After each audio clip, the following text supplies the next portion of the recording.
Welcome, let's make a giant sticker. You will need a drawing of your choice. I have a drawing of a work from the artist Banksy. You will also need parchment paper, clear packaging tape, scissors, a pencil, and something to put your sticker on. The first step is to draw small lines on the parchment paper. These lines are at the very top and bottom of your drawing as well as the most left and right sides.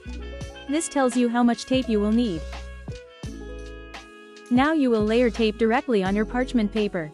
Set your drawing to the side and tape a little over where you drew your marking lines. This is so your drawing will be sealed closed when we cut out the sticker.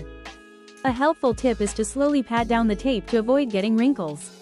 When the tape is long enough, cut with scissors. Continue to layer the tape by overlapping the tape on the edge a little. Once you have your parchment paper taped, you will set your drawing on top. Follow your marking lines to align the drawing. Then you will tape over the drawing doing the same things in step 2. Continue to layer. Make sure you go past the marking lines when you tape.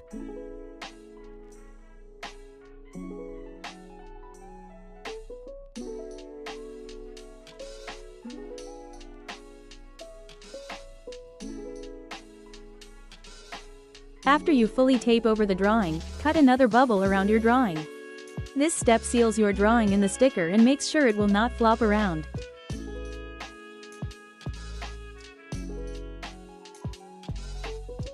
Save extra parchment paper to make smaller stickers later. Decide where to put your sticker. Once you put it on, it is not coming off without ruining the sticker or paper.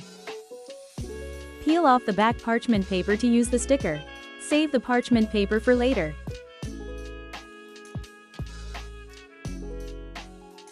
Once you put the sticker on, smooth it out to make sure all of the tape is sticking to the surface.